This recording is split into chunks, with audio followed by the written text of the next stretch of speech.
So what's up, my brother? Who do we What's have the pleasure of being with here today? What is your name? Let the people know your name. Oh man, my name is Grand Wizzard Theodore, the creator of Scratch and the creator of the Needle Drop. Glad to be here. Yes, sir, man. Well, thank you for being here, taking the time out being here. Yo, Jake, is he audible? Loud enough? Yup, sounds great. What up, Theodore? Glad to have you. Yo, cool man, how you doing, man? Oh, This is Word doing this up, is well. all man. new So to me, man. So I feel like I'm in the dream world right now. You're doing a great job, bro. doing great, man. Doing great. Well, scoot on over a little bit over, a little closer by the window.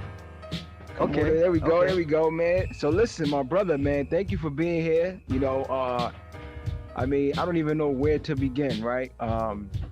First things first, man. Where are you from, and how did you get started with DJing? Oh man, I was born in Harlem Hospital, and I was raised in the Bronx. And how I got started in DJing was through my brother Mean Gene and Grandmaster Flash. When I seen Flash and my brother Mean Gene with turntables, right there, I knew that's what I wanted to do. Okay, now when you say you saw them, so Mean Gene is your real brother? Yeah, he's my older brother. Yeah, he's my big brother. Yeah, yeah. All right, so then did he already know Grandmaster Flash? Yeah, him and Grandmaster Flash, they've known each other a certain amount of years before I even met Flash. They were, going to house parties. They were b-boying together and stuff like that until they decided they wanted to be DJs. So I didn't really meet Flash until they decided they didn't want to be DJs. Okay. All right. So now you see them DJing, you see the turns. When did the park jams come into the picture? Oh man, for me, park jams came into the picture as far as like, if you want to be known, if you want everybody to know who you are, other than mixtapes, you know, uh, it was a lot of park jams going on before there were like a lot of mixtapes going on, I believe. In the summertime, that was the time for all the DJs to be able to go to the park, play their music, and let everybody know, what it is.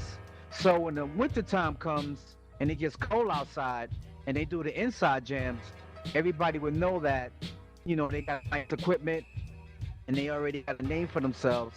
So it was publicity, man. It was definitely publicity. Talk to me about 1520 Cedric Ave. Um, Wow. Cool Herc 1520. throws a party. I mean, are you at that party? How often did you No, attend any no. parties?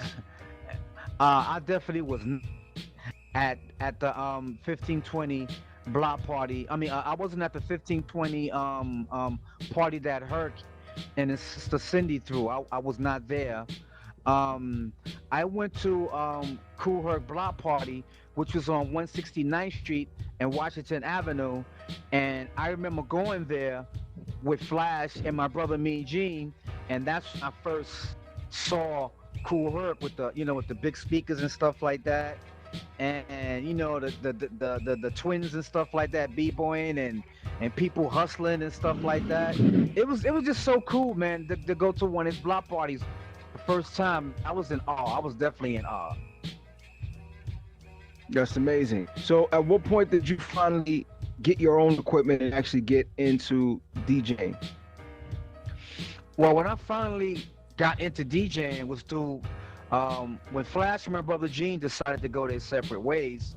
That's when we formed a group called the L Brothers, which stands for the Livingston Brothers. My brother Cordio, my brother Mean Gene, and myself. And we formed the L Brothers. And my brother Mean Gene and Cordio, they had their own equipment, and that meant that I ended up playing on their equipment. Got you. So, what was the scene like in those days? This is what, like, very early '80s, late '70s, very early '80s. this was like this was like the mid 70s. This was like Mid 70s. 74, 75, 76, Wow. 77, and stuff like that. And Wow. it was crazy, man. Before before I decided I wanted to be a DJ, it was like I experienced the b-boys in the streets, b-boying in the parks, b-boying in the building, b-boying everywhere, going to the train stations and seeing all the stuff that the graffiti artist was painting and stuff like that. Going to the corner and seeing people on the corner doo-wopping and freestyling on the corner and stuff like that, and experience the way people talk, the way people act, the slangs and stuff like that. I was exposed to all of that before I was exposed to DJing. And once I got exposed to DJing, that's when all the elements came together. The B-boy, the DJ, the graffiti artist, and the DJ. That's when everything started to come together. And that's when I started to mature and to realize everything that was going on around me. Wow. So before so you start DJing, moving, so prior to you actually creating the scratch, like people were never really scratching before, like how did that even come about? Like did it happen by mistake? Was it something that you did by mistake and then you was like, oh, this sounds cool? Like how did that work? Well, as a DJ, a lot of DJs, they don't know the DJ lingo and stuff like that, So it's like if a DJ would scratch in the earphones, like when you play a record and you get ready to play the record, you're in the earphones moving the record back and forth and back. Wait until it's time to introduce the record to the crowd, right?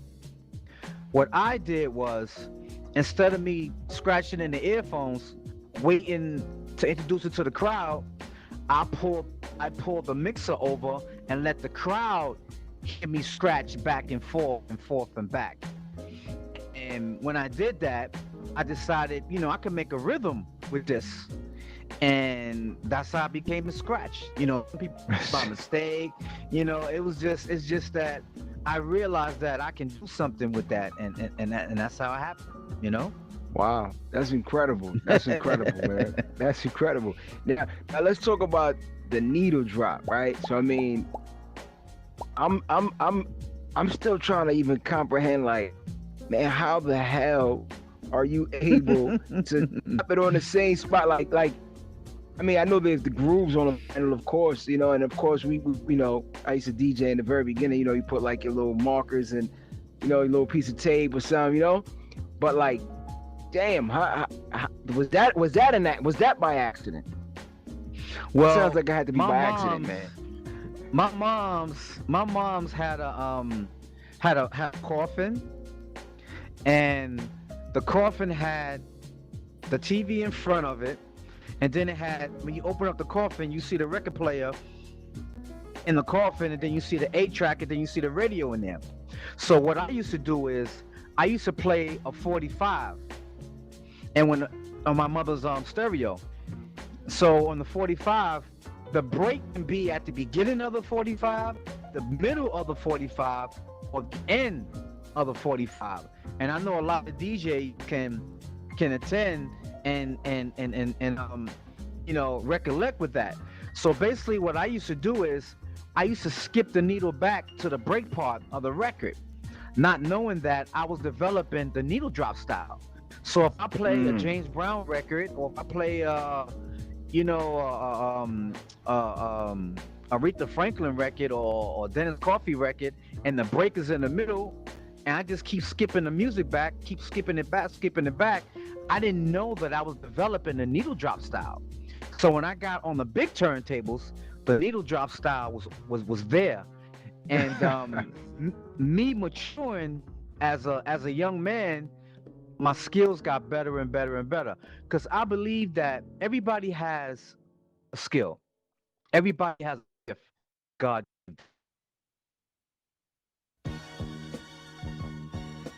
You're glitching out right now. Be a DJ. You was just glitching out for a minute, so I didn't hear what Can you hear said. me now? Yes, now I hear you. So I honestly feel that everybody has a gift, and my gift definitely is to be a DJ. So I definitely, capitalize off that. I got this gift as a DJ, so I'm just going to keep going and keep going. No And doubt. as time goes by, my skills got better and better for me as a DJ because I was maturing as a young man. So my skills got better and better. And when I got on the big turntables, my DJ style got better and better. The needle drop style was already there. Actually No created doubt. the needle drop. I actually created the needle drop before I created the scratch. Wow. Yeah, I mean that makes sense, right? Because you were first at home using those that turntable, and then all right. So now, how did you start to like get your name around the neighborhood, like through the Bronx and through Harlem, and by what year would you say that you really kind of started to really make your name? Oh, I started to make my name when we became L Brothers. When we became L Brothers, we were making mixtapes. We were doing block parties in our neighborhood and stuff like that. Cause you see, everybody else got their own area. Africa Benbala and the Zulu Nation, they had Bronx River. Then you had Cool Herc.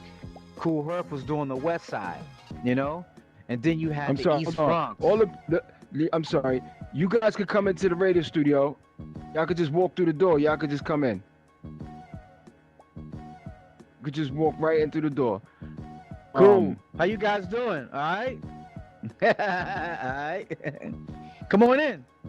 Come Oh, on they in. can't Come hear on me, in. Come on in. right? Yeah, they can hear you. You happy? Yeah, they can hear you. Just come on in right through Okay. that door. So So Yeah, anyhow, actually, all right. I actually have my shots already, so you guys are good.